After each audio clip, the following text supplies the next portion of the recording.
hurling games gone past and what's coming up next weekend in the hurling, I suppose it would be remiss of us if we didn't mention our management teams from all codes, from both senior hurling, senior football, and also minor hurling and minor football, because I see this week we're on the search for 2 managers for the minor squad as well. Brendan, I think it's fair to say that the dogs in the street understand that it is going to be Kevin O'Brien, former Clonkill manager, who is going to be our incoming hurling manager. Yeah, that's the word on the street, Ray. I believe Kevin was ratified by the manager committee last night, and there's a county committee meeting as we speak, and to be ratified by the county committee. So,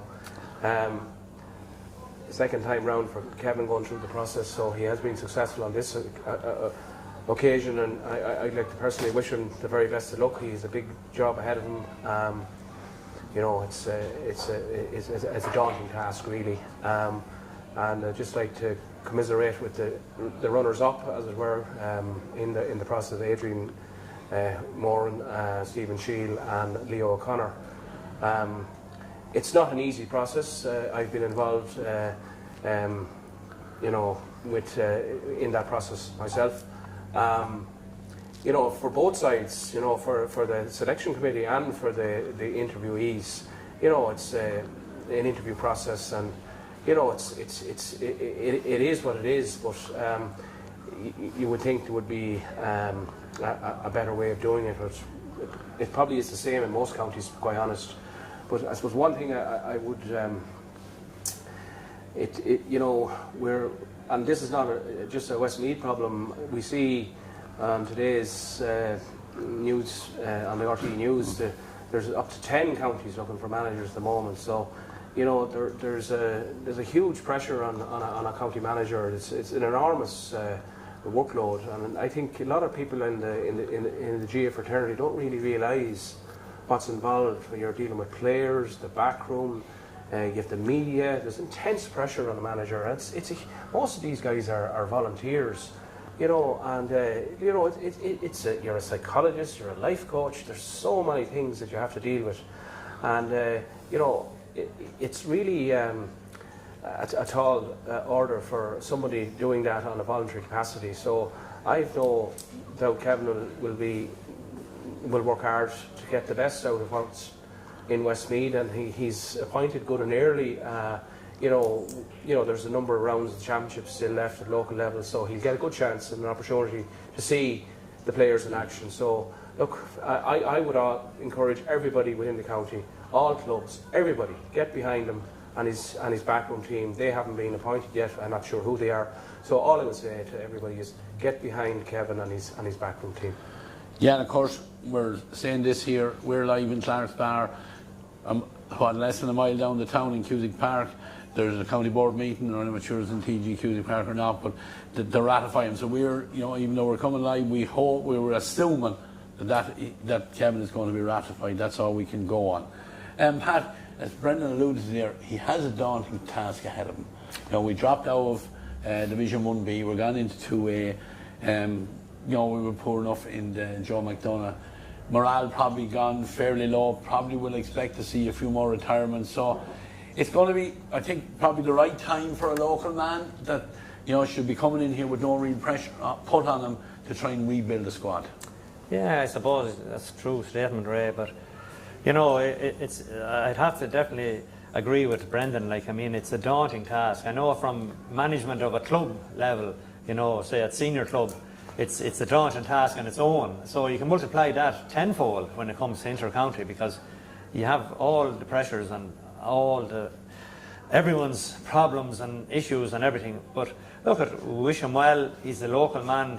He's been around the scene for the last 4 or 5 years. He was interested in the job in the previous roundup for management. He has been with under 20s. You know, we did say, and I personally said, that I was hoping that maybe some local insider in the county would be the manager, but I was also hoping that he'd have a real strong backroom team, especially coach. Now, I'd be hoping that that's still going to be standing strong. I've no idea. So, because the manager that's his job in the word. He's a manager. He has no time whatsoever to be doing coaching or going out. getting lads to do exactly what drills and whatever goes nowadays. So you must have a strong coach to do that. As you say, I'm sure he will possibly talk to all the previous, say, elder statesmen that are on the team for the last number of years and see where they're standing or whatever. He possibly would like to have some of them in the dressing room, if not on the team, first of all, but that's totally up to them and up to him. But he will have to bring a new brush and start at the bottom and bring youth and bring them forward, because like we are at the bottom in it's Division 3, we have to come back up along. It's not going to come up overnight. We did state that, it's if you go with young players and say they're light and they're in the transition of becoming, say, from under 20s to real strong adults, they're coming up again hard and seasoned teams in Division 3 at the wrong time of the year. Maybe not as skillful as a lot of our younger players, but the timing of them games in the league will be very, very awkward. If you're heading to I think Donegal is one team and maybe Sligo and a few more, you're heading up there in early March and there's after been a hard frost the night before and maybe rain falling. It's not a nice place to go, especially with young lads. So look, he'll have a great opportunity to watch all the games, and as I'm sure he'll have some local backroom team who will do a lot of watching for him as well. And there's only 2 rounds gone, so there's plenty of hurling to be done within the county. It's a huge opportunity for lads if they're interested in getting on board a county squad at the ages of 21 to 23. So I wish everybody the best of luck, and hopefully that we will make progress and that everybody in the county does row in behind them. Yeah, and Brendan, he will have that experience of being with the under 20, so I think that was maybe 2 years ago. So he'll know your players, that should be, really ready to come on to senior at 22 years of age, whatever, and that should be an asset to him as well. Yeah, like Kevin was under 20 manager there, and he some of the guys even that are playing on the senior team this year, like David Riley and Peter Clark, like Kevin would have managed them at under 20. So like he would have a very good knowledge of the younger players coming up through the ranks, and he's involved there with his own club, and he's very knowledgeable in that regard. So I expect him to be, he'll need a panel, of 35 plus, and that's the reality of it, to build up a team, and it's going to take time. It's not going to happen overnight, and we just have to be patient and allow the team. He has to gel everybody together, like the players, the back room, and that doesn't happen overnight. And it takes a fair effort now to get that kind of dynamic working right within a group. You're talking about 50 plus people here when you include the backroom team and the managers and selectors and the players. And there's always little kinks that need to be ironed out, and they'll take time. Yeah. And we need to be patient. And if we mightn't have to go to too many glamorous places next year in the league, but we are who we are, and we just have to get on with it now and just build it up, and that's the only way to go. Well, look, if we can get a run in the league, Pat, and maybe get back out of Division 2A, which won't be that easy. Like Down have come down with us, and we've seen, the likes of Kildare came out of that division last year, so there's plenty of quality down there. But if we can get a successful run in that and come into the Joe McDonagh Cup next year with that confidence of winning games, which was the one thing we didn't carry into this year's competition. Yeah, well, that's true. Confidence breeds more confidence.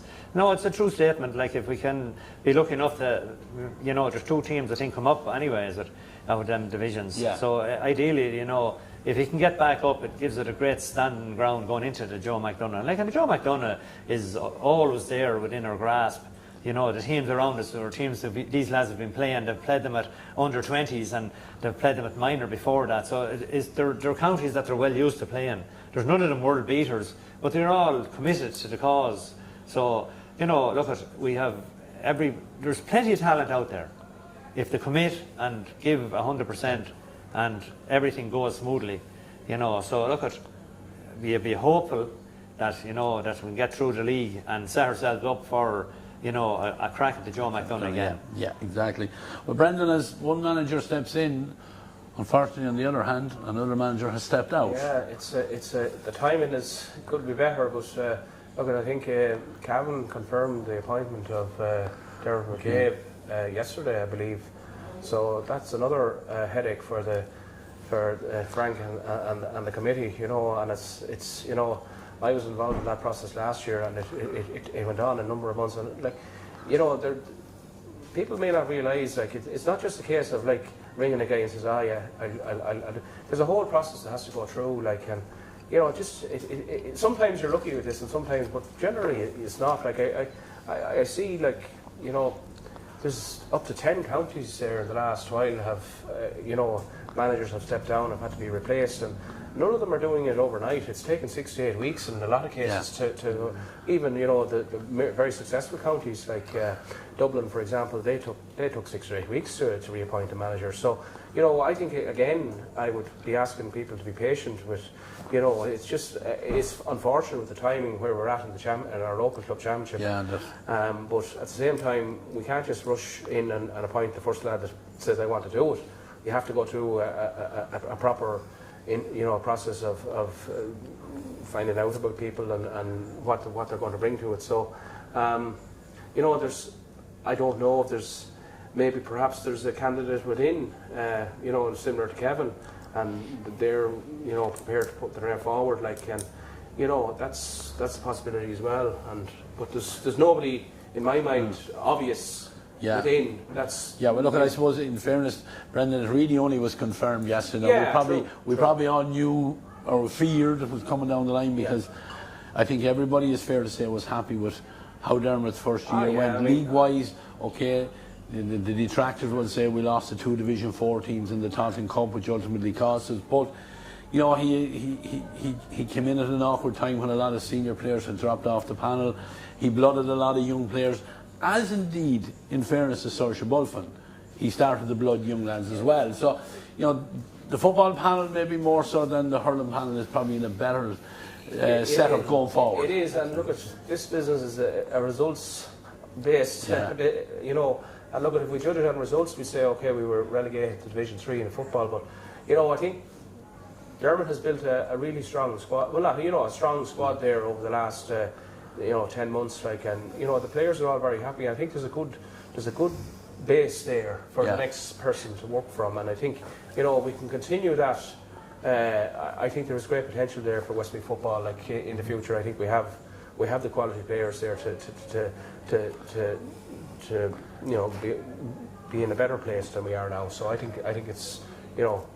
Pat, I know maybe you do keep a good eye in the football, I know, because you're involved in the umpiring and stuff like that, so you seem, but do you think that Westmeath football job is an attractive job at the minute? Absolutely.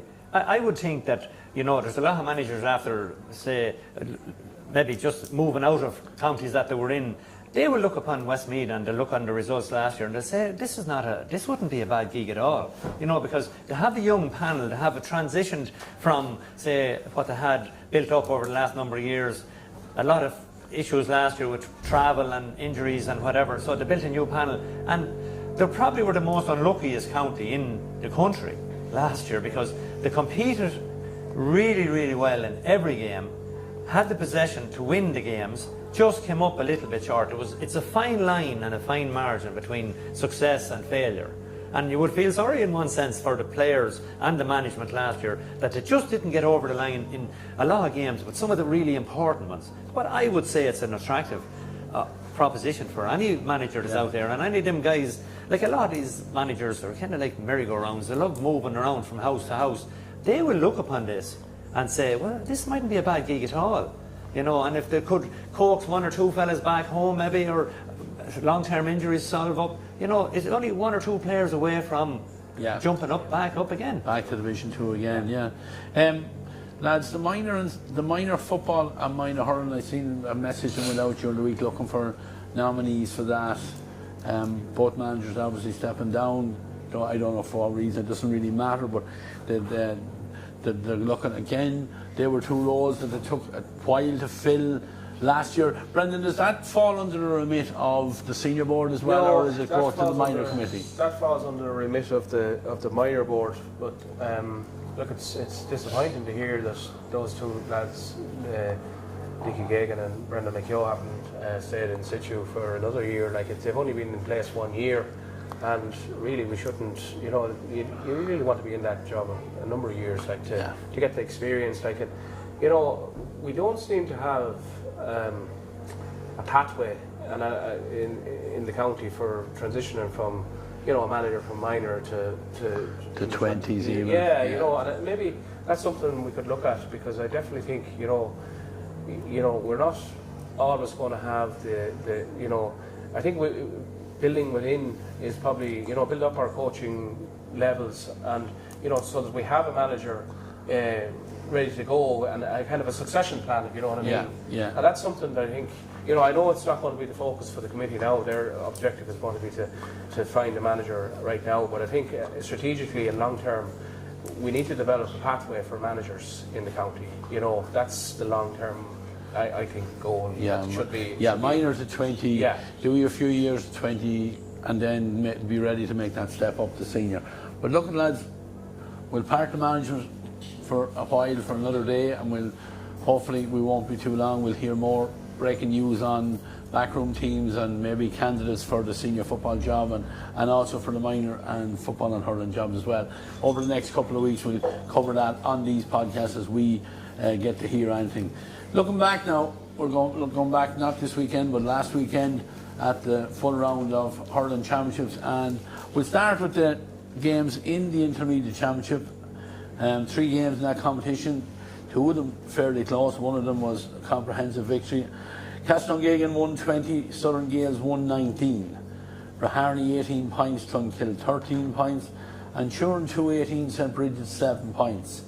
Now we'll start with the Turin game. It was in Cusack Park, and I was on the sideline. Wasn't a nice place to be, because Turin were comprehensive victors in it, and indeed looked very impressive.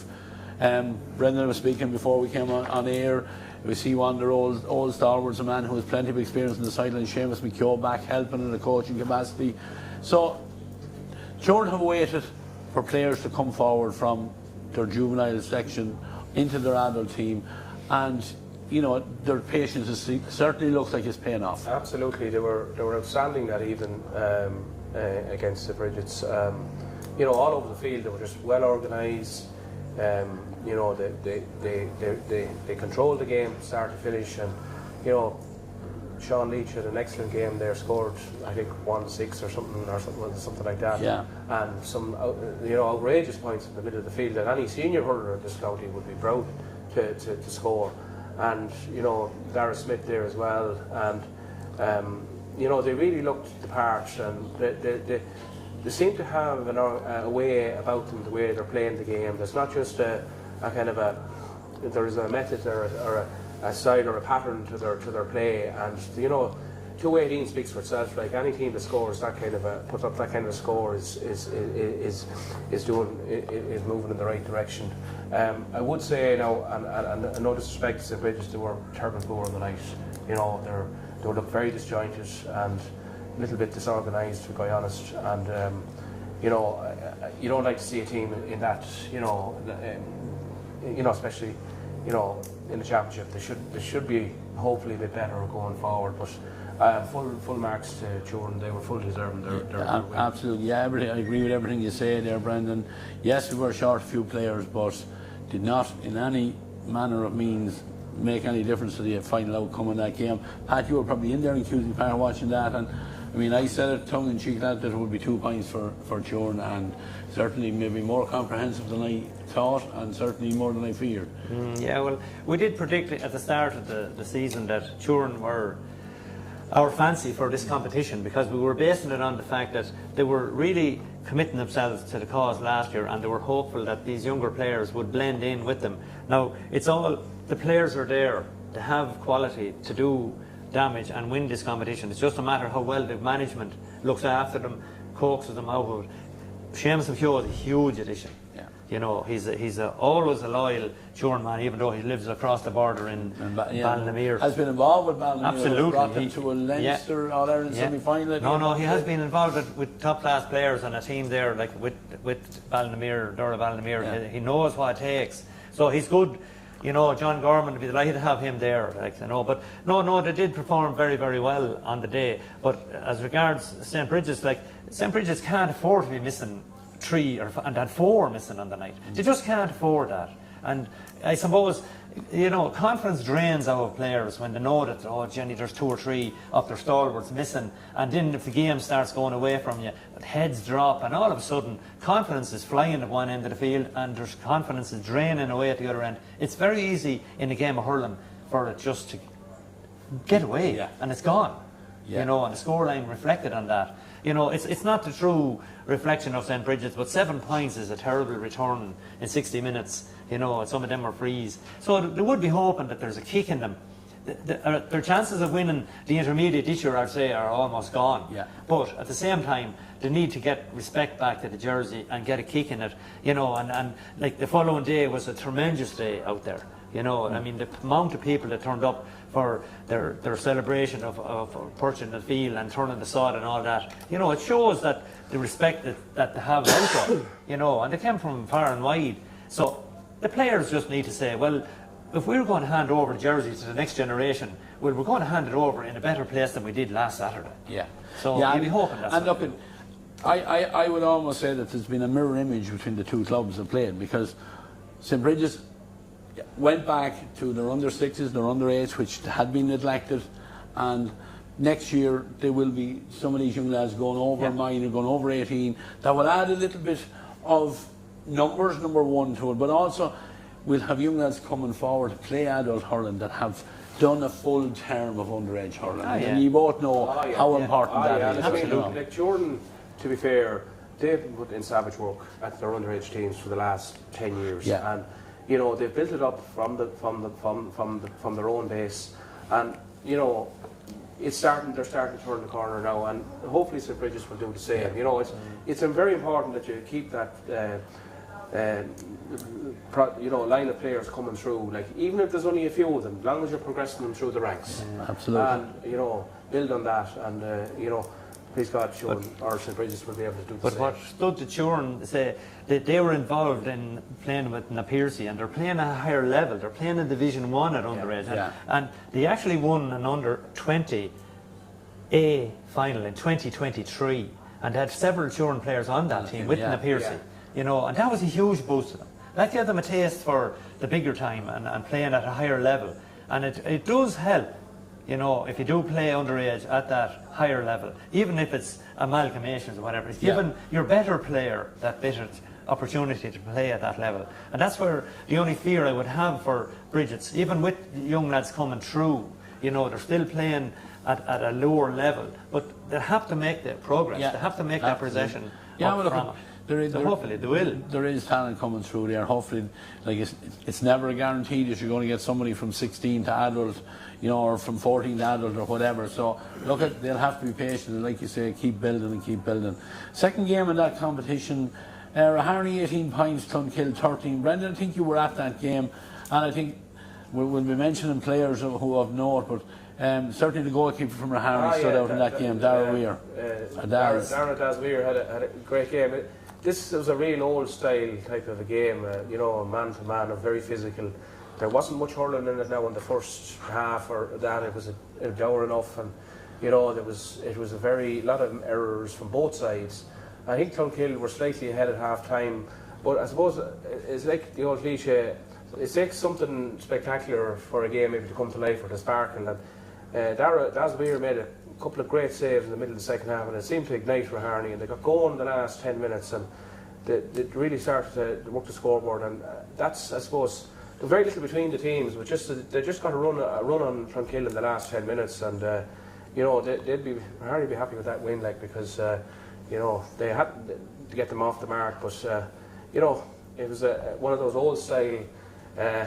Typical how we know between Iarmhi and Clonkill anyway. Exactly. There was no quarter after given, and so those sort of games are very enjoyable, and keeps it was a tight affair, and everybody was on their toes till the very end. Pat, Castledown-Geoghegan 120, Southern Gales 119. I don't know, did you get to see that? Yeah, game? I was at that game, Ray. Yeah, look, Castledown could have won by 5, and they also could have lost it. Right. That's the way it was. It was a very entertaining game. It played in a lovely evening with a strong sun that made it difficult at times, for defenders and goalkeepers and whatever. there wasn't an awful lot in it at any stage. Castletown did stretch it out a bit, but in fairness, the Gales pulled them back in. You know, the Gales felt that Castletown got a kind of a lucky goal just before half time, and Castletown were kind of very disappointed with themselves for letting in a soft goal when they seemed to have the game under control, and it gave more impotence back into Southern Gales, you know. So now the Gales were missing Sean Dowd and Callum. Callum only came home from Australia. They only came on late in the second half. I'm not sure why Sean wasn't playing, and Finn wasn't playing at all. So like, there is more strength and depth to come in the Gales. They performed quite well, and I watched them afterwards, and they stayed on the field for a good 10 minutes together, and I'd say that, you know, they were happy enough to a point, except maybe the result, and there is a lot more in them, you know, to come. Like, the performance was quite good. Now, Castletown did have a man of the match was Conor Murphy, who was playing senior hurling last year, but he had been out injured since the Kilcormac game, and that was his first full 60 minutes, and he performed well. And as a result, I think he's moved out. He's finished. He played senior. He played 10 minutes, so he will be earmarked to go back to senior, and he has already gone now. You know, so but look at the end of the day, that's why it's for. That's exactly. The intermediate games are for. But we did say at the early part of the podcast that the three teams, Hurling, Clonkill and Castletown, will give the three sole teams as much as they want. Yeah. You know, they're seasoned players that have been playing at the top level at underage, that have won underage competitions, so they know how to hurl. Yeah. You know, so that's the difference. Moving on to the Senior B, 3 games again. Crookerwood 2-14, Cullion 1-16, Ringtown 1-15, St Oliver Plunkers 1-18, and Delvin 1-19, Brownstown 1-16. Top one, Crookerwood and Cullion. I would say a disappointing defeat for Cullion. I'd say they would have been hoping to get something out of that game. But on the other hand, Crookerwood would be delighted, you know, the narrowest of margins, but delighted to get over the line. Oh, absolutely. You know, as we said in the last podcast, there's nothing between any of these teams, and look, that's reflected in the scorelines for the 3 games, really. Yeah. Crookerwood won by a point. Like, it's, you know, I wasn't at the game myself, but you know, I mentioned at the last podcast that they're a real battling team, you know, and you know, you learn a victory over Crookerwood, and you know, they'll be very happy with that victory. You know, they're off the block now. They've a win under their belt, and it'll give them a bit of confidence going into the next round. I think they play Delvin in the next round, I think, but. You know, Cullion will be disappointed. You know, I believe Kevin Regan had an outstanding game for Cullion, scored I think 6 points. You know, so you know, it's two losses and 2 for Cullion now. It's just, you know, they're I suppose backs are to the wall now. You know, they need to get a win to get their season going, and but you know, they're up against it right now. Yeah, suddenly, you know, after 2 losses, Pat, 2-0-2, you're starting to look down. Then you're starting to fear, you know, another defeat, and you're down to the last 2 games. And you know, the last thing any team wants is to fall out of that Senior B, because you know, okay, Brownstown did it last year; they got back up straight away. But it's a kind of a dog-eat-dog. The further you go down, it's very hard to turn it around. But Crookerwood, I know, had a few injuries, and I know you were one of your favourite players, Barry O'Mara, came off, you know, with an injury early on in that match, and you know, even without him, they still managed to scrape over Cullion. Yeah, well, look, the first thing I'd say about the Senior B, it's the best competition out there at the moment. It's given us the best entertainment, it's given us the closest games, it's given a full, you know, even though Cullion have lost 2 games, their performance last week was 50% better than it was the week before. Yeah. You know, they were probably a little unlucky, didn't get over the line, but however, we did put the gun to the head of, personally I did, of the 3 senior county men, Kevin and Jack and Connor, and Kevin stood up big time, and he dragged the other 2 with him, and he gave an absolute Trojan performance. You know, single-handedly almost got them over the line. Yeah. So great credit to him for that. But on the same other hand, we did say that Crookerwood are the team that you hate playing, because they'll pull you around the place, they'll fight tooth and nail. Barry did go off after 15 minutes, but he had the ball in the net before he went. He had his free taken over, and they didn't fold or collapse or nothing. Instead, doing what they were doing, his cousin came in, Lorcan, and he chipped away at the free. So obviously he has been practicing whatever. the scoreline was a cracking game, 2-14 to 1-16. You know, Cullen don't have a Castletown second team in this group like last year.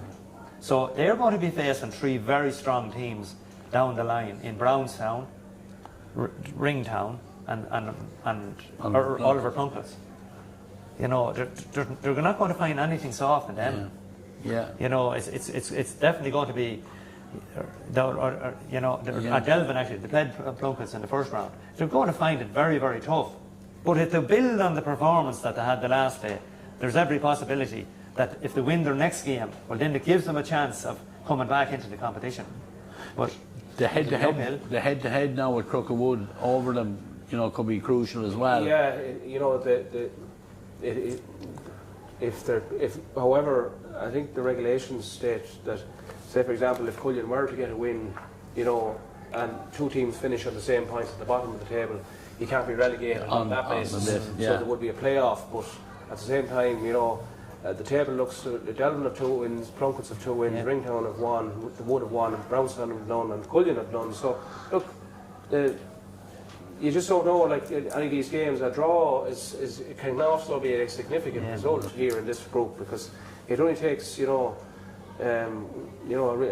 that one kind of result to maybe make you survive for the season. Yeah. And like you're looking at the 3 scores, there's 1 score. Oh yeah, no, this in the 3 it's games, a good competition. Like, you know. It's a very, very good competition, and like there's even Cullen, like if things turned in their favour, they're not gone yet. Yeah. I wouldn't rule them out whatsoever. They've no points. Brownstown have no points, and Brownstown are playing well also.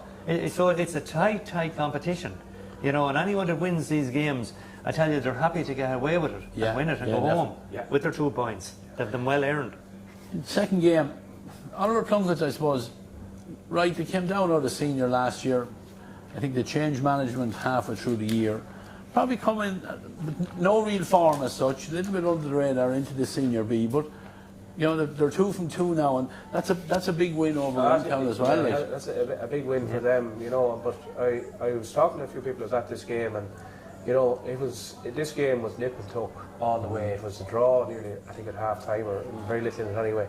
And I think like Plunkett's only really won the game in the last few minutes. You know, it was tight all the way through. You know, so maybe they're a little bit of experience, or you know, from senior A got them over the line. But you know, they won't mind once they're ahead at the final score.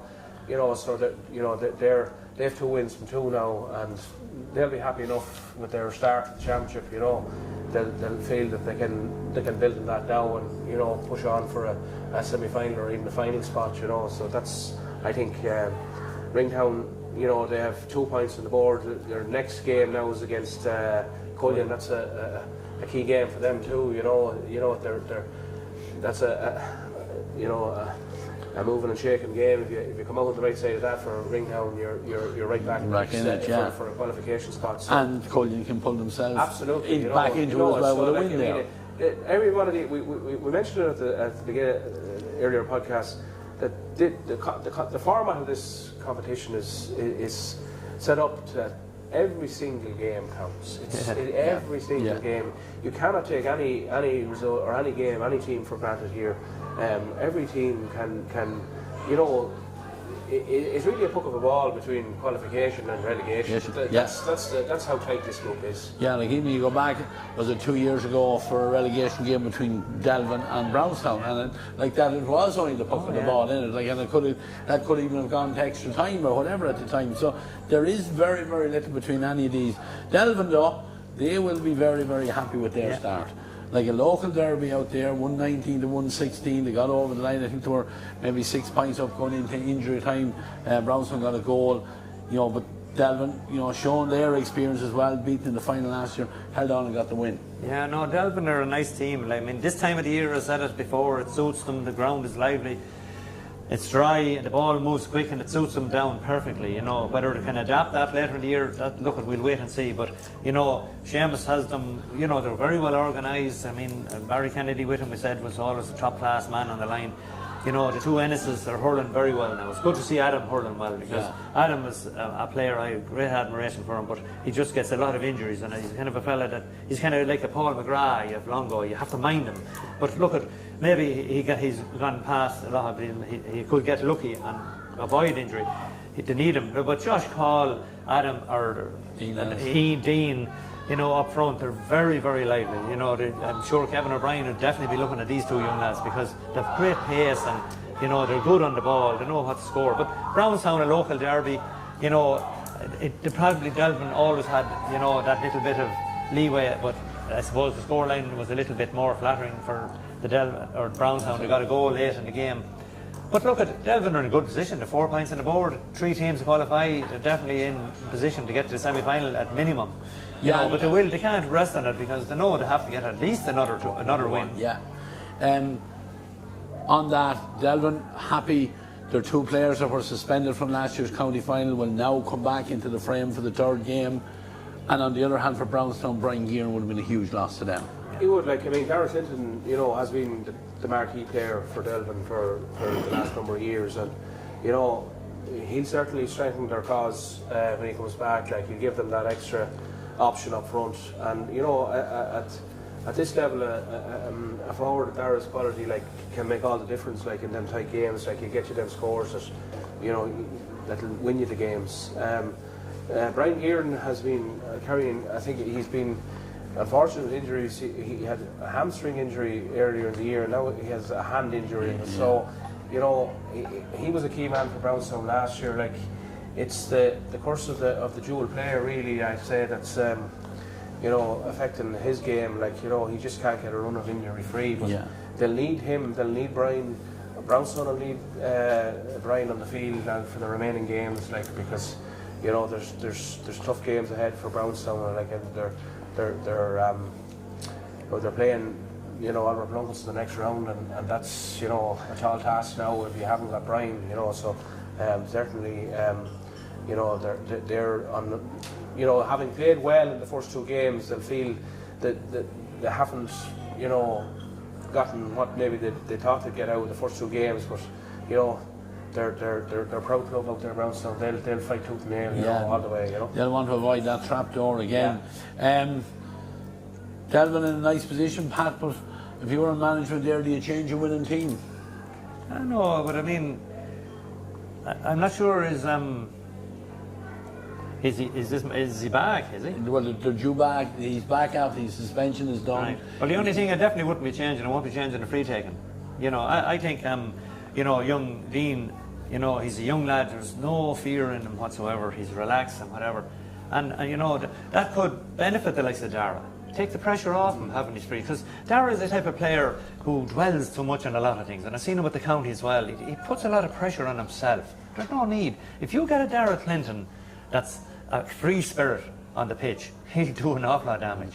You know, and if you load him up with pressure and ask him to do things that, you know, that there's other county lads doing, it just doesn't always happen. You know. So, look at, I'm sure Seamus Ennis is a wise old man. He knows exactly what he's going to do, and it'd be good to have Dara Clinton on your back pocket. I'm telling you, going into the next round, whether you have him starting or not, possibly won't start, but he'll step in. I'm sure he has been doing hurling in the States.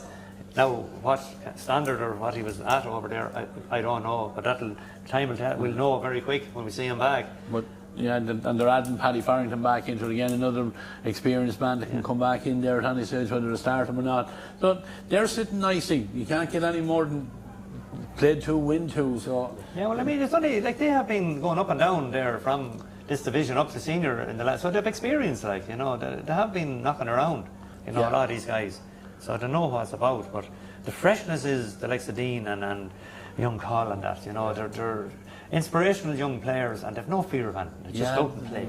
A couple of young Fenlands playing there as well. There was one of them involved with the extended Westmeath panel, and you know, talking to them out there, like, they've benefited from having him in there, I think, getting access to the gym and getting that kind of stuff as well. You know, I get exposure to, you know, to that higher level of hurling, but I think I reiterate what Pat has said there. Like, Seamus experienced manager. He'll get every inch out of Delvin this year, you know, and it's he'll know when to play or where to play Dara. What, you know, he's been around the block. Yeah, you know. yeah, exactly. Listens to you as well, Pat. So you better be careful with his advice. We'll move on into the senior, the last round that we've had in the senior. Castlegagan 327, Castlepollard 13 points. Raharney 117, Clonkill 112, and Loughlane Gales 123, Father Dalton's 114.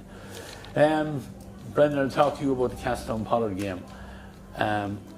Probably, you know, we've seen the very best of Castleton as well, and we can see the struggles that Pollard are going through in the same time. Yeah, look, I was at the game, and you know, Castletown reception. There's no other way to describe it. The way that they're used to the ball, you know, it was a you know, a showcase for hurling. Really, they're used to the ball, and all the different scores they had. Niall O'Brien was outstanding, you know, and I think he scored 2-9 or something like that, you know.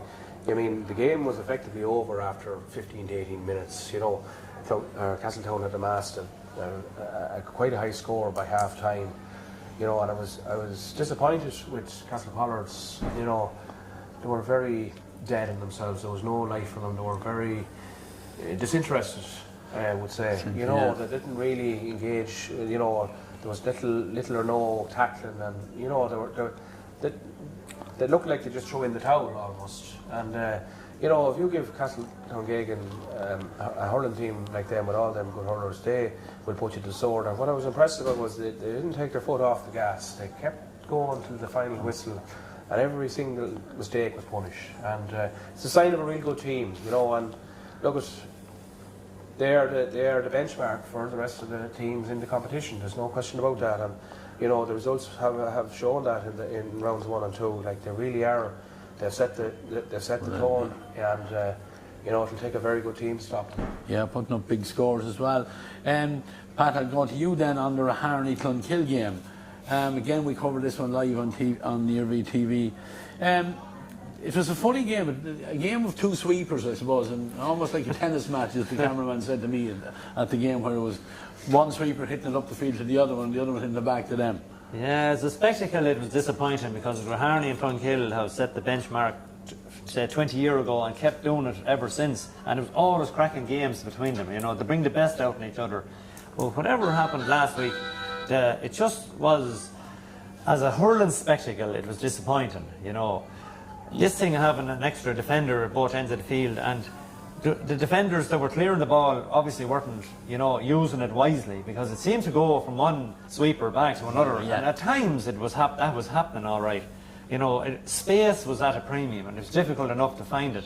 You know, Raharney did, I suppose, utilise the space a little bit better. Owen Ahern was quite good at, you know, making them inward runs and movement and that. You know, but Raharney were lucky in one sense. They got off to a huge start. I mean, they got a very, very fortuitous goal. Like, it came from a 65 that Killian didn't connect just exactly as he would normally, and somehow Anthony just, maybe he thought maybe he was unsighted. Maybe he thought it was just going to go wide. I don't know, but it just fell into the very, very corner of the net. You know, it was a huge boost for Raharney, and there was long periods of time Raharney didn't add to that. You know, Clonkill were playing, I suppose, they were doing more sweeping, if you want to say it, sometimes than Raharney were. There seemed to be more bodies around the Raharney forwards than there was at the other end of the field, and yet they were always within the shout. You know, even though never really they never looked like that they were going to get ahead of them. Luke going to go from a free. Well, that was at the finish. Got him back into it a little bit, give them a bit of a chance at it. But no, Raharney just done enough to get over the line. You know, John wouldn't be over happy with, I suppose, the way that they approached it. But then Robbie Greville was missing, and he was a big loss, and like, he got a serious injury at work. So, you know, it'll take a lot of time for him to heal properly. So we wish him the best. Like, nobody likes to see anyone getting injured at work or whatever, at the workplace. But a top class player like Robbie, like, you know, and he was unfortunate. So look at both teams and just pass it on and move on, and I suppose there's bigger tests down the road for both of them. Yeah, you know, it's not fair to ask Brendan about John or whatever, but last year in this town, this game was a classic. Rahari came out the wrong side of it. Yeah. I would imagine as a manager, get the win, Yeah. get the 2 points. You have Clonkill now in a head-to-head. Yeah. Let's park it, move on. Oh yeah, well, Rahari are in a happier position, obviously, on Sunday evening than Mickey Dan's was with his outfit. You know, like, I mean, they got the job done. Last year there was a huge score and there was free open spaces and there was goals galore. Yeah. You know, so I would imagine John said, look, we'll close up shop, keep it as tight as we can. But the other team, Clonkill, done similar. You know, like, but in saying that, the best goal chances fell to Clonkill. You know, they had 3 goal chances. Nolly are in gravel in the goals. Aaron McHugh was outstanding. Yeah. He had 3 terrific saves and he put his body on the line for 2 of them. Yeah, came out. You know, and he, you know, Clonkill were unlucky at one sense to where the ball, the wing forward, he just misconnected. Oisin Murray. And it looked like if he hit it, half hit it, he'd have scored. And he hit it, and Bob just bounced wrong yeah. for him. And these things happen. But I think they created the better chances for the goals. You know, and Rahari seemed to be in control of the game. But Clonkill are Clonkill, and I've said it more times. Until you know that the game is over and you check to see, are we in front, then you know you won. Because they're the best men. Individually, they may not be the strongest, but collectively, they are brilliant. They work for one another, they gel for one another, they back one another up. They'll give you all you want. And they'll be a handful for everyone else in the rest of the competition. That's Pat O'Brien setting up the next game nicely there now.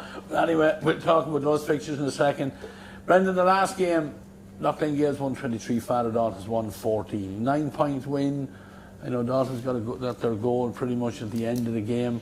But the Gales, still tipping away, picked up the win. That's all they could do. It wasn't the classic, and, you know, again, I think the Gales were just happy to get the win and move on to the next round. You know, but at the same time, Father Daltons were in the game. They were plucky. They kept battling away. I suppose one of their big things is converting opportunities. You know, possession into scores, and I think has been their Achilles heel for a long time. Is they tend to, you know, have a lot of possession in games and they don't convert it into scores, and you know, that's something that they'll need to work on, you know, I think, to improve that percentage. Look, Loughlin Gales got the job done. 123 is a good score. You know, they know that you know, they have a bigger battle ahead now in the next rounds, and they're still in, you know, targeting a semi-final or even a final position. So, you know, I suppose they'll just move on to the next game. Yeah, exactly.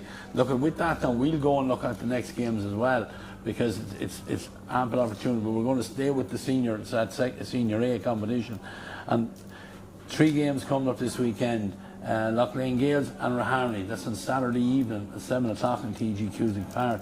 I think that's been covered live on Iarmhi TV as well. And the other 2 games in TG Cusick Park on Sunday. And the curtain raiser, the opening game, and I think it might even be the bigger of the 2 games, is Castlepollard and Father Dalton's at 4:15 on the Sunday, followed by Castleton Gagan and Clonkill at 6 o'clock. We'll look, Pat, at the one on Saturday evening, Loughlin Gales and Hurling.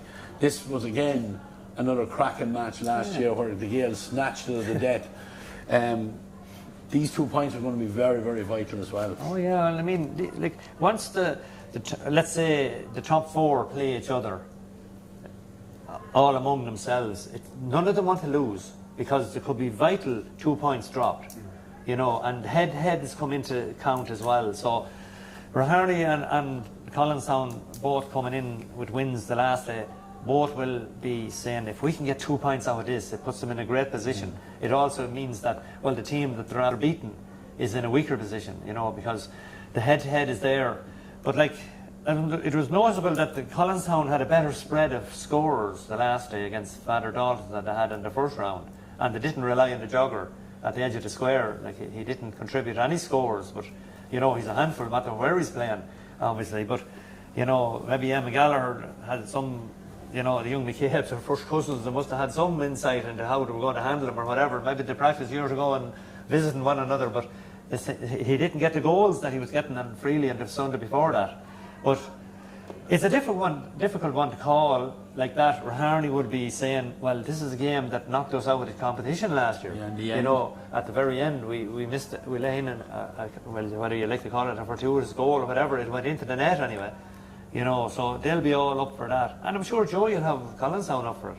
You know, Collinstown possibly done enough to get over Browne or Father Dalton's. They probably always knew they would have enough to get over them without reaching the real top heights. But they will be, both of these will be primed now for, you know, with the weather that's in it this week, you would have expected this to be a good game of hurling. And hopefully it will be. With some big tussles there.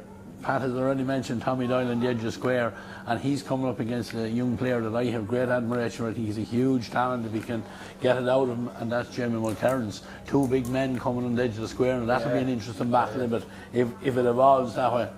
Yeah, look, you'd imagine that's the matchup that will, you know, they will, you know, certainly Iarmhi will be looking for Jamie to take on Jogger in that role, but two very physical players. And I suppose Jamie McKernan is one of the kind of like, he's the old style type of a full back. He comes man ball the whole lot, and you know, it's very effective, and he's deceptively quick for a big man as well, and very strong in the air.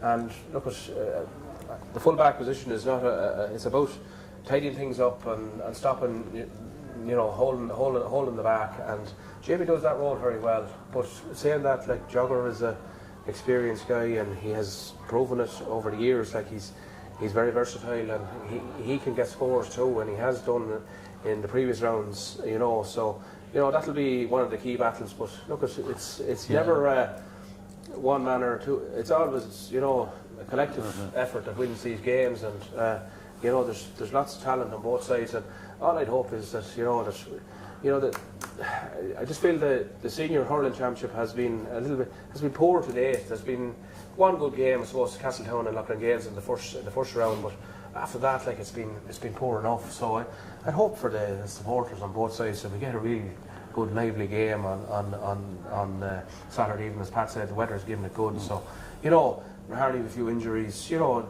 that'll be in the back of their minds, you know. But look, a significant game in the championship to date is this game, because it you know, it gives the winner that head-to-head, you know, and it's just, you know, like, there was only a lucky goal in it last year. I don't think there'll be much of it this year either. No, I don't think so. Yeah. I don't. Look, there's plenty of matchups there. I noticed in the last game, Pat, with Loughlin Gales, they made a couple of changes. Joey wasn't on the sideline, but we had Eddie back at centre half back, and it just seemed to give them a little bit more solidity at the back then. And you know, Owen Daly is coming back. He's a big asset if they can get him back hurling well as well. Yeah, no, they're good in the air. Owen is a great man to catching the ball, with the jogger as well, like, you know. And I always liked that Jason Malone. Like, I thought last year he was, you know, pivotal along the way, like. But no, look at it. It has the makings. This weekend, the three games have the makings of the competition. Like, you know, it's a kind of like, it's like moving Saturday in golf. You know, this is the big weekend. You know, and the games they're nicely positioned as regards, you know, who's playing who. You know, and you would be expecting, you know, I'd say Kevin O'Brien is saying, God, this is the weekend I better get down. He said he was on holidays, he better get home, because this is the weekend he really wants to be looking at, because it's cut and trust. You know, it's step in or step out. You know, we're running out of games. Yeah, well, look, after this, look, even if he is above and Donegal, Pat, we're covering the three of them live on TV. So, you know, just, you know, do the subscription, Kevin. You won't miss a minute of it. Moving on to Sunday's game, the first one, 4:15, Castle Pollard against Father Dalton's. Probably bill it as a relegation playoff. Is that fair? And throw it at you boys. Look, we said all along. I keep the argument anyway that the team that comes up every year, they should be targeting the 5th team from the previous year. So that basically means that if we can beat the 5th team, we have a huge opportunity of staying in the senior group for another year. And Pollard have been coming in around 5th for the last number of years. And they have been doing enough to beat that team that comes up. But I feel this year, this could be crunch time for them.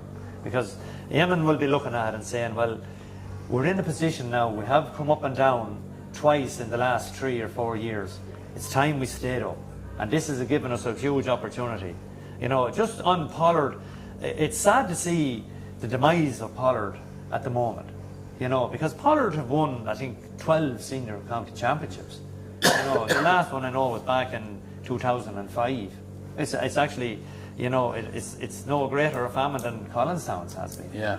But yeah. I mean, I know they have been demised with such an amount of emigration, and like there was even talk that David Devine was coming back, but somehow his paperwork didn't materialise and he didn't get back. And then David Higgins got home, and I know he'd been out for a good while, and he picked up an injury, I think, in his second training session. So that, you know, but for me, it's baffling for me to understand. Castlepollard is a fine big town. You know, they have shops, restaurants, pubs, hotel, 2 schools, secondary school, and yet they're amalgamated with Brownstown, even down as far as under 12. You know, I would wonder, can't figure out how come there isn't a huge, bigger base of underage players in that community and pushing it on. You know, the lovely facilities, they've done Trojans work out on the pitch out there.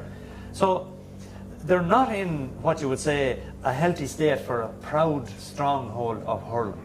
And Westmeath needs them back up there. Yeah, absolutely.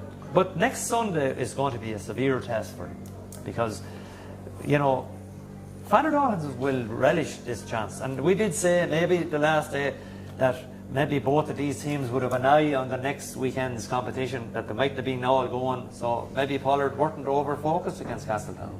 You know, it's hard to say. But I would feel that coming into this game that Father Dalton's are a little bit in a healthier position. You know, they hurled quite well against Collinstown. You know, they stayed in the game. They didn't let it get away from them. They were very plucky. And, But look, this is D-Day now for both clubs here. But, you know, this game, you know, every year we've seen over the last number of years that Castlepollard find themselves in this position and they're playing that team that come up from Senior B. And they have won these games every other year for the last number of years. And, you know, sooner or later, that's not going to work for them. And, you know, Father Dalton's will have looked at the structure or the rounds, and they definitely think that this is a game they can win. You know, I would say though that, you know, Father Dalton's they need to convert all their opportunities, all their possession into scores. That's one of their, I suppose, weaknesses. They haven't been able to do that. But Castlepollard are very much reliant on Darren McCormack for scores, and you know, Father Dalton's can tie him up, like, you know, it makes their job a bit easier, and you know, it's going to be a fiery affair, I think. Now this will be, because, you know, there's a lot on the line for both clubs here. Yeah, there's a huge amount, Brad. There's a huge amount, and you know, we haven't seen. I can't recall now. Maybe greater minds than mine will remember, but I can't recall in the last 10 years an established senior club being ready. I think Castlepollard were relegated. How long ago it is, but you know, it's a long time ago. A while ago. You know, so you know, I'd say them lads that are training this week, and they don't want to be the lads that are you know, because let's be honest about it, Castlepollard face Iarmhi and I think Castletown in the last games after this, and like, this is a, you know, with due respect, this is the chance they have to stay in Senior A this year. But you know, I really think though, we haven't seen the Pollard team that I know that, you know, you always associate Castlepollard with a real, you know, very passionate and fiery and excellent hurlers. You know, we haven't seen that from them in the first 2 rounds. Whereas Father Dalton's have been, you know, plucky, and they've stuck to their task, and you know, it could go either way. But I just couldn't call that. But one thing that Pollard really have to iron out, and they didn't do it from the first round to the second round, was their free taking. Yeah, they need to get that right, because this is going to be a physical game. There's going to be a lot of frees here. Yeah. You know, and you know, down the years, Alan Devine was always a very good free taker. Yeah. You know, he was there, and he's an old wise head. You know, it's not just happening, some of the free taking for Darren in both the 2 games. No. You know, like, I mean, you know, a free taker is vital at this level. Absolutely. And if you're in a tight game, he's vital. And Owen McCabe at the other end is good on the frees. Yeah. You know, he's confident on the frees, and he'll nail them. You know, so that it could come down to that at the end of the day. So whether they have been working on that or not, but they definitely need to address it and sort it out and have it that they're confident that any time they get an opportunity inside the 50, it's going to be scored. Yeah, because they've missed those kind of shots, Pat. You know, ones that you know, as a commentator report, you'd be almost putting it on your page, like the next thing is gone wide or whatever. So, like whether it's a lack of concentration or whatever way it is, but this time the opportunities, if they present themselves, they've got to be taken. There's no two ways about it. Lot of pressure on the likes of Dara and on you know, Shawnee Lancaster. They have young lads there as well. Conor Gaffney as well. Conor Gaffney's got injured in the last game. I can't recall. I thought someone mentioned that, but you know, they'll need everyone on the field. Yeah, everybody. Yeah. And even Jerry Buckley spoke here in a previous podcast about getting lads home from Australia. You know, there's 6 or 7 of their better players out there at the minute, but look, you play what you have and that's all you can do with it. The last game on that Senior A for this weekend on the Sunday evening at 6 o'clock, Castletown and Clonkill.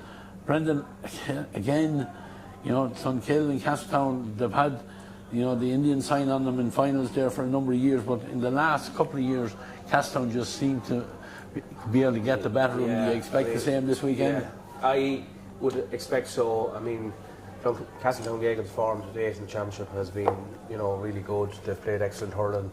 You know, there's no weak links on their team. They have, you know, good panel.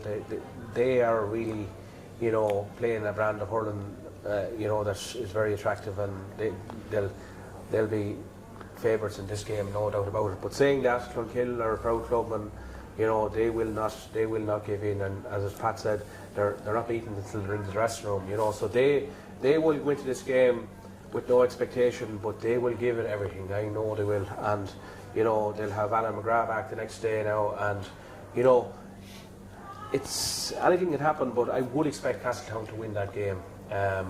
You know, and but they're not going to get it easy. Yeah, look, Pat, you know yourself, you've been on the receiving end of them enough time to know that, you know, this will be a ding-dong matter, and I'm sure Alan Mangan and the crew won't be taking their eye off the ball here, thinking that they have 2 points, and there's only a matter of going in and picking them up. Oh, well, that won't happen. They won't be expecting that, because they know, like, Clonkill are such a proud outfit. I mean, they die for one another, you know. And I know like Dara is still out, and a few other the big guns are out. But they will be organised, structured. Mickey Dan will have a look at the last day, and he'll see where he can possibly, you know, overturn or slow down or whatever way it is. So it's up to Castletown. They need to find the spaces. You can be dead sure they're going to be spaced with 7 defenders minimum. Yeah, I will. So they just have to find space, move the ball fast or whatever. But, you know, Clonkill are, you know, they don't mind that. They're quite happy to absorb pressure, wait their time, sit in a few balls. You know, they need probably a bigger game on Niall Mitchell, you know, and Niall Mitchell could be just sitting there waiting to turn it on. He always plays well in Castletown. And like, you know, so with Luke, the talent he has, he is capable of having, he could score 2 or 3 goals in a game, and like no matter to him, and he is, you know, when he turns it on, he is unstoppable. Yeah, well, great pace, you know. Geordie is fast, young Cleary is fast. You know, they're lively up front, but you'd never. Castletown have utmost respect down the years, and always still have for Clonkill. They know that there's a battle in front of them, and they know that they get over the line.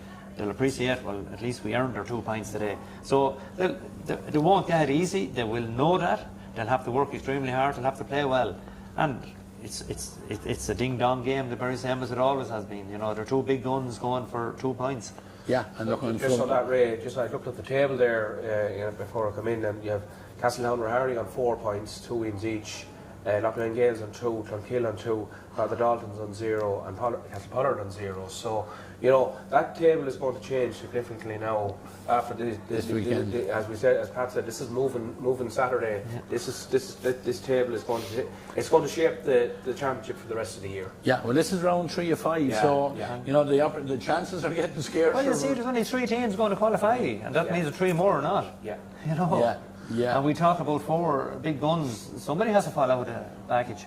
Yeah. So- Look, at the good thing about it is we have 4. There was a long number of years we only had the 3, and we kind of knew what was going to happen. So, it's great that we have the competitiveness in that Section A or Senior A Championship, and manager will be delighted with that. The more players you can get playing, and I just looking at reports last weekend, I see Johnny Berman came back playing a bit of ball on the big ball, so he'll be in addition coming back to Castleton as well going into this game. So we're looking forward to a cracker. Those 3 games have been covered live on Iarmhi TV this week, so if you want to sit with a pint and watch it at home, grand, but get into Cusick Park, because it should be a feast of hurling there. The Senior B this week, lads, Ringtown and Cullion out in the Downs on Saturday at 5:15. Crookedwood and Delvin in TG Cusick Park on Saturday, 5:15. And the last game then at 6:30 in the Downs is St Oliver Plunkett's against Brownstown. We'll start with the Ringtown Cullion game. I know we spoke to him, but Cullion, we'll be looking at this one as well. Good battle against Ringtown last year. A win here gets them right back into the championship. But again, they're running out of opportunities. Yeah, like this is do or die now for Cullion on this weekend. They've defeated the first 2 games, so this is a game they'll be really, it's if they come out on the wrong side of this, their season is in real jeopardy. And look, both of these teams have Cullion have been in Senior B for a number of years now, and Ringtown won the intermediate a couple of years ago and have acquitted themselves quite well, and they've knocked on the door, Brendan, is what it's fair to say. Yeah, you know what I mean. And you'd have to say, I would favour Ringtown in this game. They have like say Mark Cunningham there and that, and but in saying that, Cullion have the Regans there, and but I feel that this is a game Ringtown will probably just they'll probably have a greater panel, and they'll just use that, I think, to their advantage, and I think they'll probably just about get over the line there against Cullion. Pat, do you fancy them as well? Well, slightly, yeah, but I mean, I'd be hoping that Cullion gain more confidence from their performance the last day. I mean, the first day we criticised them, and rightly so, because it was atrocious. But they did turn around the performance. Now, they didn't get the result, but Ringtown looked impressive the first day out. They scored 119 against Brownstown. Like the goalkeeper, I said, it was a new man in the goals, young Moore, and he didn't concede any goal that day, and he only conceded a penalty the last day. So he's actually getting, his confidence should be sky high, filling Pat Burke's shoes. So look, at Ringtown possibly have a little bit more talent all across the pitch with the likes of Emma Corrigan and Kilcoyne and Cunningham. But Cullion, if there's a fight in them, a kick in them, they must find it this weekend. Because if they don't, they're in trouble. Yeah. Because they're relying then on what they would hope is the Brownstown game, and the Brownstown could pick up 2 points this weekend, and then they're in serious trouble. Yeah. So. Crookedwood against Delvin. It's a curtain raiser to the Loughlin Gales for Harney game in TG Cusick Park on Saturday evening. Delvin probably going to it as favourites? I would think so. They've 2 wins under their belt, and they know now if they can get another win, they're 1 foot in the semi-final. Well, yeah, really. Yeah. But in saying that too, Crookedwood will say to themselves, well, if we get a win, we're on the same points, and we're closer to the top than we are to the bottom. So there's 2 ways of looking at it. But I would expect Delvin, just to have more finishers, and I think we mentioned it there. They just have that, just a bit of know-how up front that maybe Crookedwood will find it harder to get their scores, and add Dara Clinton into the mix there. If they're bothered, they might spring him on and he'll close it out. But I would expect Delvin to be in the winners' enclosure there. Pat, Cusick Park, better field for Delvin maybe. They played their first game in it as well, so they have 2 out of their 3 games in there. Will that be an advantage to them? Well, I don't know, maybe it will, but Cusick Park was never a good hunting ground for Delvin, and over a number of years they seem to come up with all kinds of issues, but they seem maybe this year they have turned the corner. But on form, look, you'd have to go with Delvin at the moment. Now, it all depends on how badly injured Barry is. Like, you know, to go off after 15 minutes, it must have been serious enough. Like, you know, so that is possibly their bench wouldn't have the same quality. If you have Darragh Clinton and Farrington on the sideline, and you know that you can spring them at any stage, that's a huge plus. You know, because these lads are seasoned hurlers and have quality. I would imagine the weather being the weather, and as well, it's going to suit the younger Collins and the fast pace of the Ennises and that it's set up for Delvin possibly to have enough. But as I said before, they would love a battle, and if it goes into a tight game going down the stretch, Seamus will be sweating. I'm telling you, they would give you all you want. But I would imagine Seamus will have Delvin prime to get this done early. Get out, get in front, stay in front. You know. Last game in the Senior B this weekend, St Oliver Plunkett against Brownstown, out in the Downs at 6:30 on Saturday. You know, top team, a team that's won 2 games so against a team that's won no game. Brownstown coming up from the intermediate last year. Oliver Plunkett's coming down from Senior A. On paper, it looks like one winner. But again, I've never seen a game hurled on paper just yet. No, but you would, you know, I suppose similar to Delvin, Oliver Runkus will feel that if they get over the line here, they're in the knockout stages of the competition. Brownstown are fighting for their lives now. They've no wind, and you know, they'll want to you know, get their season going again, and they're going to fight tooth and nail there and that. But you know, really, as I mentioned previously there, you know, Brian Gearan is a key player there for Brownstown. It really would depend a lot on his availability. Like, you know, he's a key player for them. Like, so if he's available and fully fit, you know, it makes that a more even contest. But I still would expect Oliver Plunkett, but just a stronger panel. And you know, coming down from Senior A last year, I would expect them to emerge victorious. I don't know. Would you be in agreement with that? Yeah, but you look at from a betting man, you have to look at you look at form. If you go to the races, you look at the horse's form or whatever. And at the moment, Plunkets are going well. You know, they have 2 points in both games, so they're 4 out of 4. You know, Brownstown have 0. You know, performed admirably, reasonably well. But as I would say with Brendan, you know, Goran. Yeah, Brian Gearan is pivotal. If he's not fit to play, and like he's been injured, that means he's missed training. You know, so even if he did start or come on, he possibly isn't anywhere near where he was last year. Also, you have to look at Brownstown played all their games last year at a level which was an awful lot lower than where Plunkets were playing at. Even though Plunkets lost their games, Brownstown won their games, but the level of competition, there was a huge contrast. At the moment, I would expect, you know, Plunkets to have enough to get over the line, and Plunkets know that if we win this, we're in the knockout stages. Of course, Brownstown also know that, well, if we can get now it is, they're looking at a relegation game. Yeah.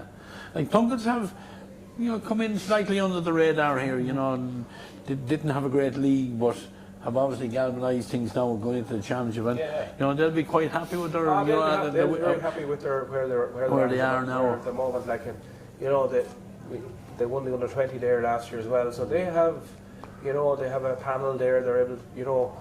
And they're coming down from Senior A, like they'll feel that, you know, that they want to be back up at the top table, and you know, that's, I say, would be their target. Like, for but they will have injury problems at the moment, Plunkets, and I think even the last day they lost the cornerback there, David Fry, is it? That was his name. John Fry, and it was actually hitting the 63rd minute. I think he done his knee. You know, but they have, you know, Shane Ormsby is missing, I think, at the minute as well. They're huge, big, strong lads. I've seen them playing under 20 this year as well, and they're huge, big lads, you know, and they're benefiting from that, and they're benefiting from the under 20 last year. Like, I even see there's a young guy there, and he's a very unassuming young lad called Dylan Carey. He plays cornerback, and he was on the team last year at under 20. Didn't stand out, done his job. And he's doing it again at under 20 this year. But he's actually played his first 2 rounds at Senior B as well. You know, and they were quite happy to play him in there.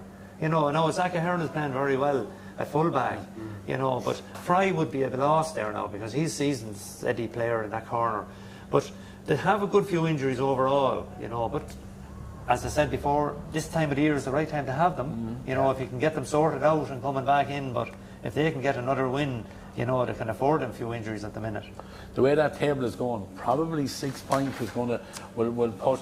Like if you take it, if Delvin and Clontarf get a win, 6 will probably tie up knockout. Absolutely. And then you end up with a winner of that. There's only 4 more left. Absolutely. You have 2 teams nearly in the knockout position there. But it would be difficult to see them not both of them teams, Delvin and Clontarf, start winning on the weekend. Yeah. Live audience joining us here now, but anyway, we'll continue on. We're going to look at the intermediate championship, lads.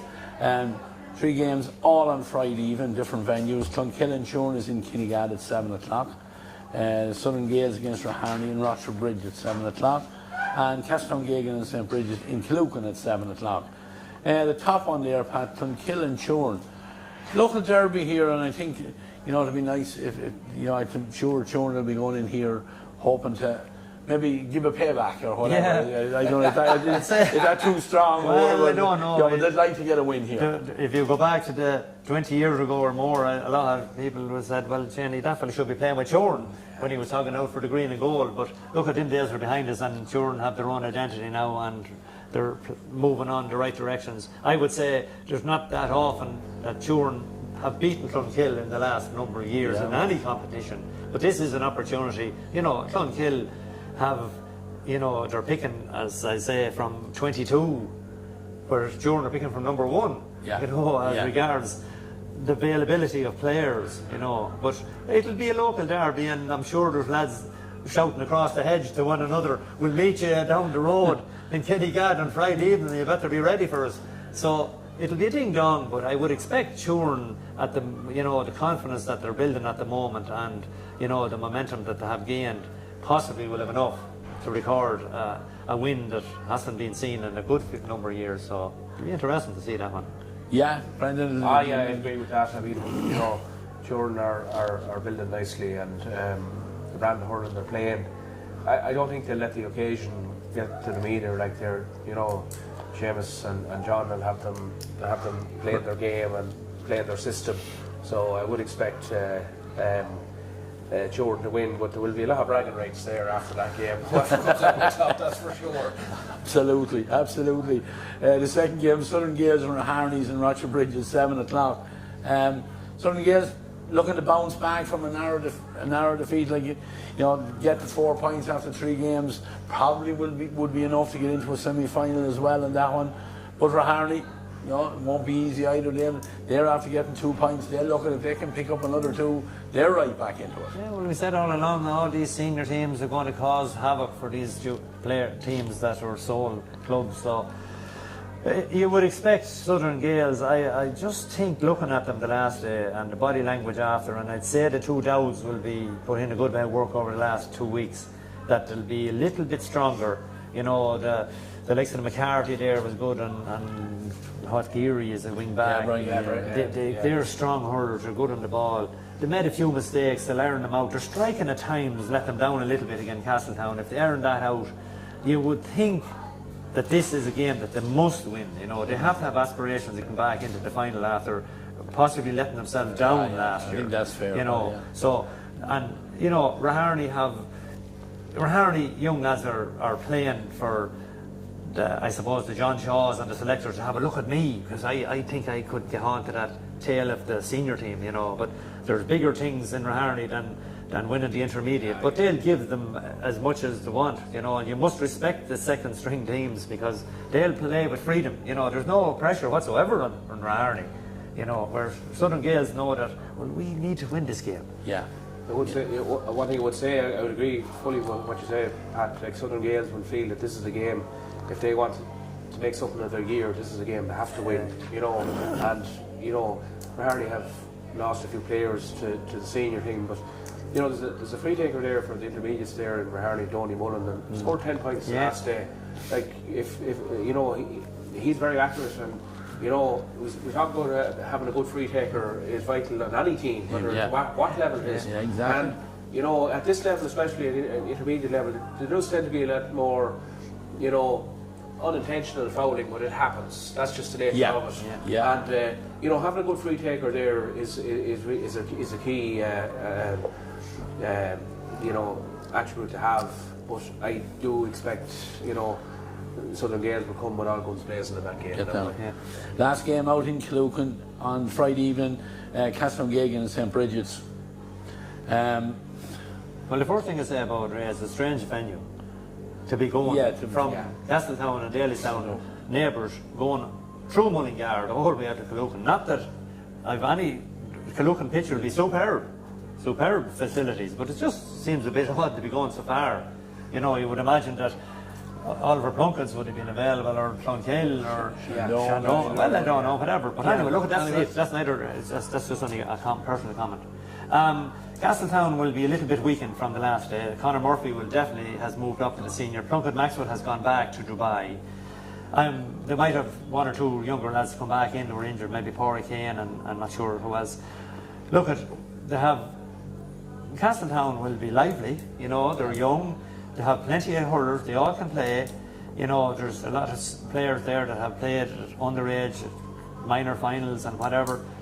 If Bridget's, you know, I don't know whether they're going to have these 3 or 4 lads available to come back in. They definitely will need them. You know, you'd be hoping, you know, from Bridget's point of view, that they can get from your point of view anyway, get a bounce out of. You know, and show a decent, you know, show what Bridget's can do. You know, so look, it'll be interesting to see. But if Bridget's come in and they drop the head, well, that's not will take them. Yeah, well, it'll be no different than the last. Dermot Faulkner is the manager. You know, if the play, Dermot, when he played, it was hard and tough, and you know, I think St. Bridget's need to get up their game, and they're you know, they're playing for a bit of pride now, to be honest. You know, after their last game, you know, they were, I'd say, very disappointed with their performance in Cusack Park. So, whether it's enough to get them over the line against Castletown, really, you know, you would hope that St. Bridget's, for their own sake, would you know, up their performance a bit. Not sure whether it'll be enough to beat Castletown. Castletown just will have, like Sir Neil Pearson there, real good hurler. You know, he's coming up there from under 20, and he's a real talent, and he'll take a bit of watching. Yeah. Well, you know, I mean, we're going to have to come back an awful long way from, you know, the last performance, but I think, look, at the first thing we'll look for this weekend is a performance. You know, exactly what you said. I said to them last night, I took the session last night for them, and you know, they're disappointed. They're almost embarrassed by their performance. So look, a bit of pride, hopefully, you know, as you said, pride in the Irish, pride in the jersey, and you come out and you can, you know, not going in with any huge expectation except to try and get a performance and do yourself justice. Just on the rest of the fixtures, there's one other game coming up on Monday night that I just want to mention. It's a football game. It's the Junior 1 between Ballycarrigy and Bunbrusna. It was a game that was called off last weekend because of a death in the Ballycarrigy area and in Sub.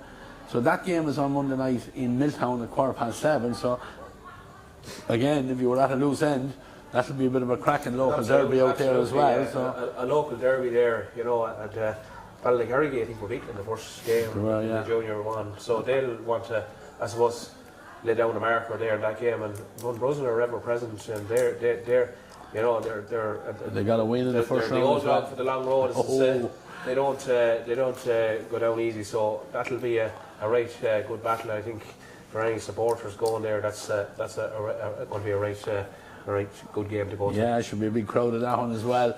Lads, one thing we're going to introduce now into the podcast going forward in hurling and football, we're going to pick out a few players that we were impressed with, you know, insofar as what we can gather, what people at games, when we were at games. We're going to try and pick a few backs and a few forwards, maybe a goalkeeper here or there, whatever performance. This weekend, looking at the hurling, I picked out 4 backs, and I'm going to throw the names out to you. 3 of them are backs and 1 is a goalkeeper. The first one I'm going to mention, Pat, you've already alluded to, was Adam Ennis from Delvin. Daz Weir in goals for a Harney Intermediate, excellent. A young player again that was impressive with Castlepower in a losing game was young Mark Lancaster. And then the 4th one I picked up, seen him first hand for the first time. I've seen him, you know, playing underage with Westmeath, seen him with the schools, different things, and that's Dara Smith from Turin. So, you know, there's 3 young lads out the field, the goalkeeper. I was impressed with them. You know, I know, Pat, you would have known, you would have come across some of those young lads as well. Yeah, well, Adam Ennis, like, he's a talented player. Like, you know, he just needs confidence. He needs to stay fit. He needs to, you know, avoid injuries. But he's a good hurling brain. Like, you know, he knows where to position himself. He knows where to be. Now, last year, Owen McCabe gave him a lot of hardship, you know, but he learned from that, and that's all is part of the game. And if he has learned from that, you know, he'll be a far better player this year. And he has shown in the first 2 rounds, you know, he is in a pivotal position there around the centre back, and he's good, and he can drop back into the full back line, and he has that little bit of experience of being maybe not a lot of game time with the senior hurlers last year, and possibly, you know, people felt that he should have got more game time, but he would have gained from playing and training with the better players in the county also, you know, so that would have brought him on. So no, he's definitely one that said that Kevin O'Brien will be definitely penciling in. I was impressed with Mark Lancaster from Castlepollard. He was probably the shining light for them. I think he started out the forwards, but he went back into the backs in the second half, and you know, Castletown had a lot of tricky forwards. So I think he ended up marking Jack Gallagher and did a good job. Like, so, you know, he's a young player that I think, you know, he's a great future ahead of him. And likewise, Dara Smith there from Turin, like, he's quality. Like, he has been on over 20 teams there for the last number of years. I think Kevin O'Brien will have him on his list. You know, and the quality of his striking at intermediate level was outstanding. If Dara Smith was in any of the 4 big teams, he'd be playing.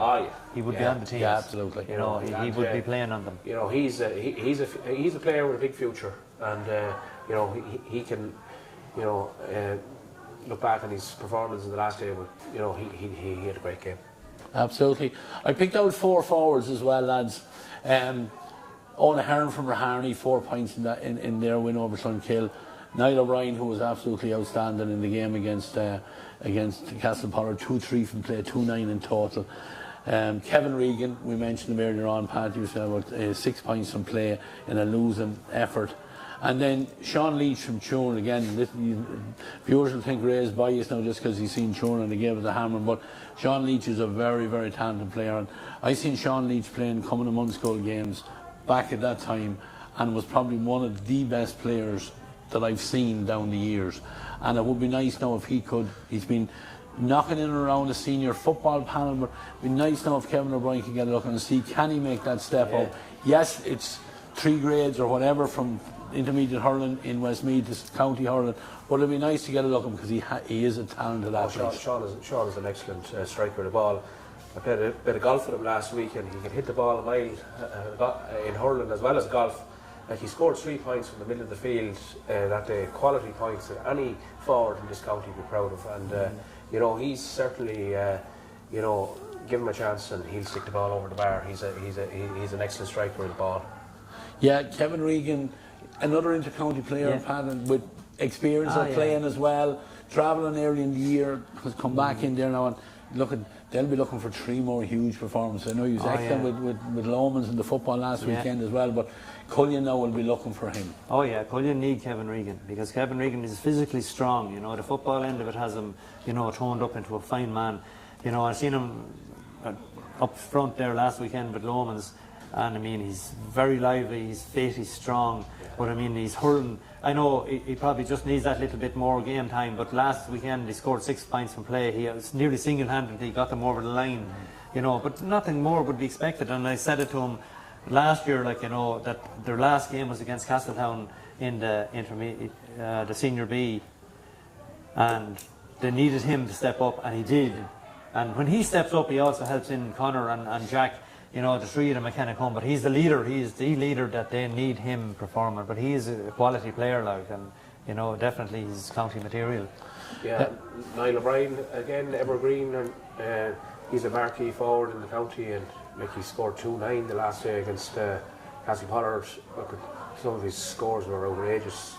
One of his goals was just exceptional. You know, so you give Niall a chance, and he's going to punish any team, and doesn't matter. You know, his work rate is excellent as well. So you know, he's at the top of his game. Yeah, and he's a leader up front as well. Pat O'Hearn, you were impressed with him as well. 4 points in play, and he was lively all through. Yeah, he's a lively little fella. He tips around and he gets into good positions, and he uses the ball wisely. If he's not in that scoring position, he'll throw it around, and I'd say his mother's delighted. She's getting plenty of photographs taken of now. She's a great one with the camera, but she'll definitely have a lot on that page anyway. But he's 4 points in a tight game with 7 backs on. He found that little bit of space. And he was accurate with all his striking, So no, he's a good player. Look, these are just a few players we picked out.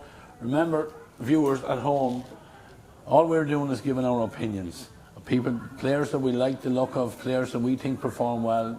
We might leave out other players, different stages, but look, that's all we're here for, is just to give our opinions and stuff like that. So, before I finish up, I have 2 things I want to say. If you're either viewing or listening on Spotify, give us a like, give us a follow, give us a subscribe, whatever it is we do on social media. That's number 1. Next week on our football podcast, we're hoping to have Athlone Senior Football Manager Owen Joy Jordan with us. And we're hoping then going forward that we'll have more players, more managers making themselves available to come in and chat to us. We don't expect you to give away tactics. We don't expect anything like that. Just come in, give us a talk, give us your experience, give us your insight on how you think things are looking, because managers and players are the people that that are closest to the whole thing. So we'd like to get more and more people involved in the podcast. As I said, there's no one going to get shot for giving an opinion. That's at the end of the day all we're doing. With that, lads, thank the 2 lads here with me, Pat and Brendan. Great insight from both of you as always. Tom Browne is on production. Gavin was on camera.